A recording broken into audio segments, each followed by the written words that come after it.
And Who are you and where are you from? No, we got to introduce ourselves first. My name's Blake Barrett. I'm Julian Vazquez. What's up, Brandon? It's Omar Zaki. it's me, Skipper.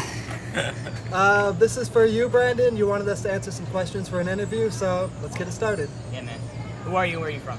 I'm Blake Barrett. I'm from South Florida, actually originally from California, but South Florida.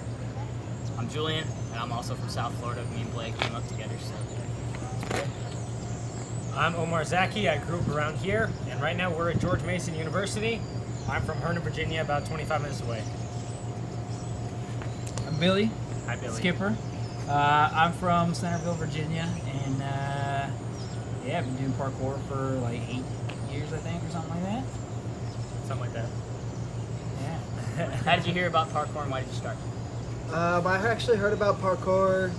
I didn't really hear about parkour. I've been training in martial arts for about 17 years, almost 18. And it was just natural for me to move, climb trees, objects. Then I met a good friend of mine, Corey Sarvis, who showed me all this different stuff, the way he trained, the way he did things. And it all just kind of snapped from there. It didn't stop since then and probably never will. I started parkour because I got grounded for quitting wrestling. My dad took everything away from me, my TV, my video games, computer, all of it. Took it away from me. He's like, you're going to keep wrestling. I'm like, no, I'm not. He's like, yeah, you are. I said, no. And so I started doing handstands in my bedroom. And then I started doing front flips onto my mattress in my bedroom. And then I started doing them off of benches at school. And then I started running up the wall and doing backflips. And then I went up on YouTube and I started looking up people that would do the same thing. And I came across some videos of Team Vane, a bunch of dudes from Colorado who ended up becoming good friends of mine. And that's how I found out about parkour and free running. I didn't know what I was doing, what it was called. I was just doing it for fun. Found out it was called parkour and free running. You know, through these guys in Colorado, Dante and Dan and all them, and they became good friends of mine. Then I met Corey, and then I met Blake, and shit just took off. Stuff just took off. Stuff. Beep, beep, beep. Just like anybody else, I saw the videos on the internet, thought they were wicked cool. Didn't think I'd ever be able to do it, because I was a track runner, whatever. A couple years later, I found out about a parkour gym right near where I work, which is called Urban Evolution, which is now where I work now. And my friend and I were like, yeah, let's go try this out. You know, it's a parkour gym. Let's go take a lesson. And we went and they taught us, you know, basic precision jumps, basic vaulting, basic wall climbs. And my friend and I were freaking hooked on this. Started training every weekend, started dropping sports left and right. Forget soccer, forget snowboarding, forget volleyball. We want to do parkour. So, and as you know, the rest is history. We train every single day. How long you guys been training for? That's a tough question. I've been training, like I said, martial arts for my whole childhood. Then flipping, probably parkour, 4 or 5 years now, a little bit more than that. I've been training just over 2.5 years. I've been training parkour for about 5 years, but I kind of been training all my life because everything that I did up to this point brought me to here, and I wouldn't be here without all of them. So, what is Trace Unity Free Running? Trace Unity Free Running is a community, an organization, a family basically of free runners, movers, just people who enjoy jumping on stuff. Founded by this guy right here, Corey Sarvis, and then I kind of came in on the mix and helped make it is what it is today. He founded it too. He's being humble. He's being modest. I'm being humble. He's being modest. But, if yeah. it wasn't for this guy and his dad, Trace Unity wouldn't be what it is. Because after Corey died, I kind of just said screw it all and went and joined the Navy. This man kept the name alive. Alex has always just been kind of there. It is what it is. We kind of came up because I started a team called 954 Free Runners back in 2008 when I first met Corey. And it got really big, and it got too big, and a lot of different viewpoints started to come in, and I got frustrated, and I left it. And it kind of disbanded, and then me and Corey went and trained on our own by ourselves for a good year before we met Blake. And it was just me and Corey. I hadn't trained with anybody else. I didn't hang out with anybody else. We just grew so much together in movement that our philosophies changed, and we wanted to bring the community back together again. So we started Trace Unity. We got the name from Spencer Mulligan from Parkour Crusade. He gave us the name. I'm like, Spencer, we want to do this and this and this, but we don't even know what to call ourselves. And he's like, well, I'll help you guys out, you know. And he gave us the name Trace Unity, and we were like, cool. We got the design from Muhammad, a guy that was previously 954 Furnace, a really cool guy down in Coral Springs. Been a brother of ours for a long time. We trained with him forever. And he actually made our logo for us, so thanks to him. Thanks to Spencer, thanks to Corey, thanks to Blake, thanks to the community, we've become what we are. It's an all-hands effort, and without everybody together, it would have never been anything that it was and anything that it is. So, Trace Unity is us, man. It's us. So, next question. What obstacles do I face as a tracer in the Navy? Big ones. Man. Tall ones. Boats. He faces boats. Water. He stands on them He and can't looks at swim. them. Being in the Navy can be tough sometimes. I spend a lot of time away from my family. I spend a lot of time away from my friends. It's the first time I've seen Blake in forever. This is the first time that I've gone out to train in over 2 months. And of course, I went and hurt myself on the first trick. And so now I can't train anymore, but I'm still out here appreciating everything because it's not about the movements, it's about what you learn from them. And I take that with me everywhere I go, be it in the Navy, be it in the civilian world, be it anywhere else.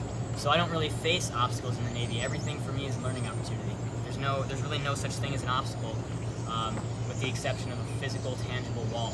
And even that's still an opportunity for me. You know? Everyone else sees everything else as an obstacle or as this or that, and for me it's just an opportunity to learn more. You know, you see a wall and I see, oh man, I can flip off that. That's fun for 6 hours. You know, I see going underway for a month and being out to sea for a month. I see, okay, well that's conditioning every single day. You know, that's time I'm not spending money. That's time that I'm learning my rate and getting better at my job. I come back, I appreciate everything more because I've been gone for so long, and I learned. So I don't face obstacles in the Navy.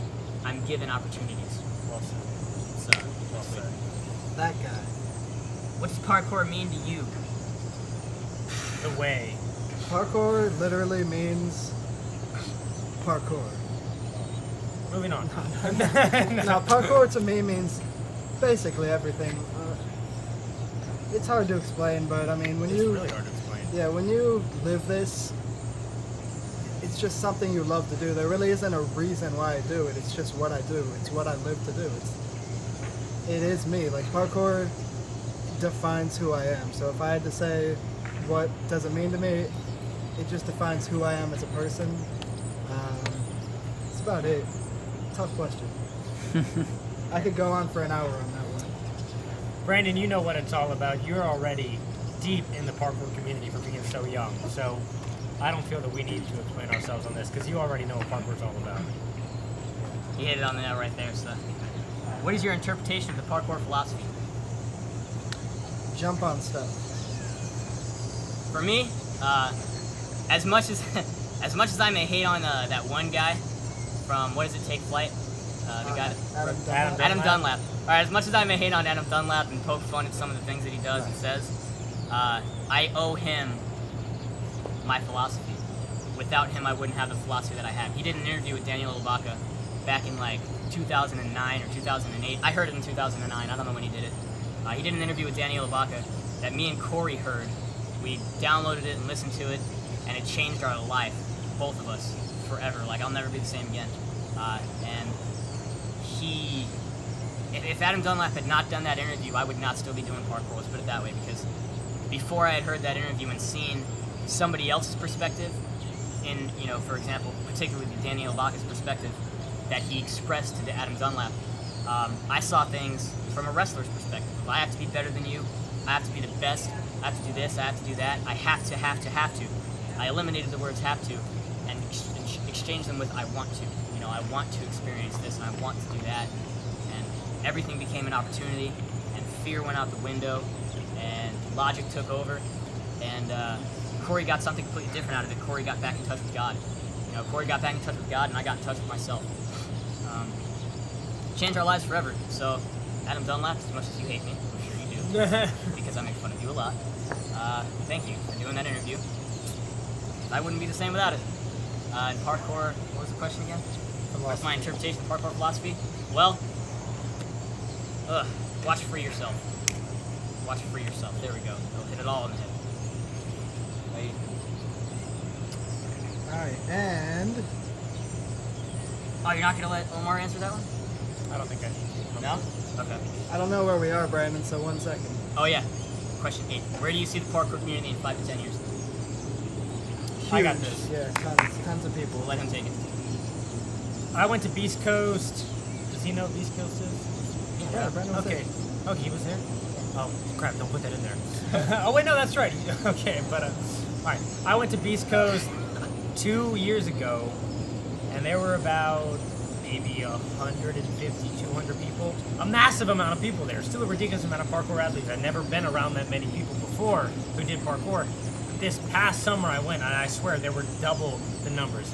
This sport is growing so fast. This movement is growing so fast. In 5 to 10 years, parkour is going to be bigger than anybody thought it could have ever been before. And not only that, now because I'm working at a parkour gym, and a bunch of my friends have. You're teaching martial arts. I know Billy helps out with Tribe. I don't know you very well. I used to teach parkour, and But there are so many parkour instructors out there, so many places to learn. And now we've got day camps in the gym that I teach at where we're teaching kids 6 years old to 14 years old. When they're adults, 20 years from now, they're going to tell their kids about parkour. And in that next generation, that's when parkour is going to explode even bigger and will become a worldwide phenomenon. So 5 to 10 years are going to be big. 20 years, out the window. Think about it like skateboarding. Skateboarding started with kids in Damn backyards, hooligans. riding in pools, getting kicked out of places from the cops. We are that generation of athletes. We are the new version of skateboarding, but we're doing it with. We do the this. tricks, not our skateboard. We're the board. All right, I want to take this question. What are some things you don't like seeing from the practitioners out there nowadays? Oh, man, so many things. So many things.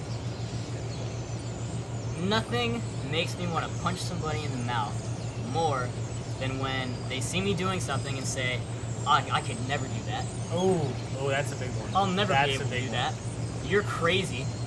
Are you stupid? 3 things that really just make me like. Sometimes I just, yeah, there it is. But actually, non-violent here. I don't like the impossible attitude. I don't like the attitude that I see kids walking around with. They look at guys like Blake. They look at guys like Omar. They look at guys like Ben Jenkins. Some of the really, really awesome dudes out there like Phil Doyle, Danny Arroyo, whoever they may look up to or whoever they may watch and idolize.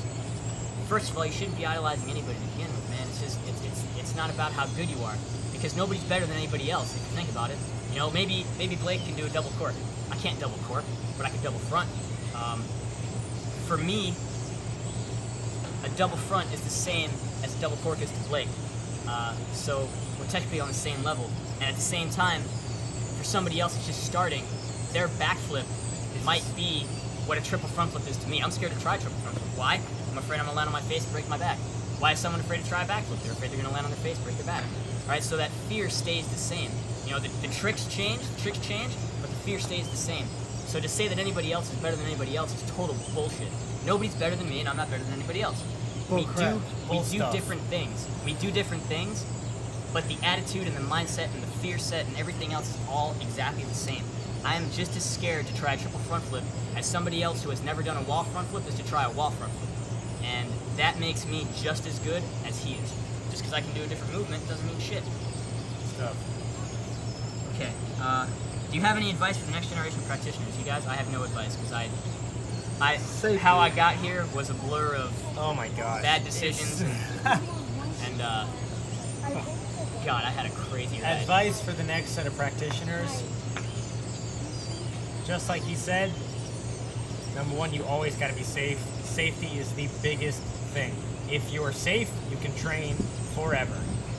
No ifs, ands, or buts. Second thing, never say you can't do something. Everything is progression. We all were there at one point. We were all oh my gosh, I can't do that. That's the coolest thing I've ever seen.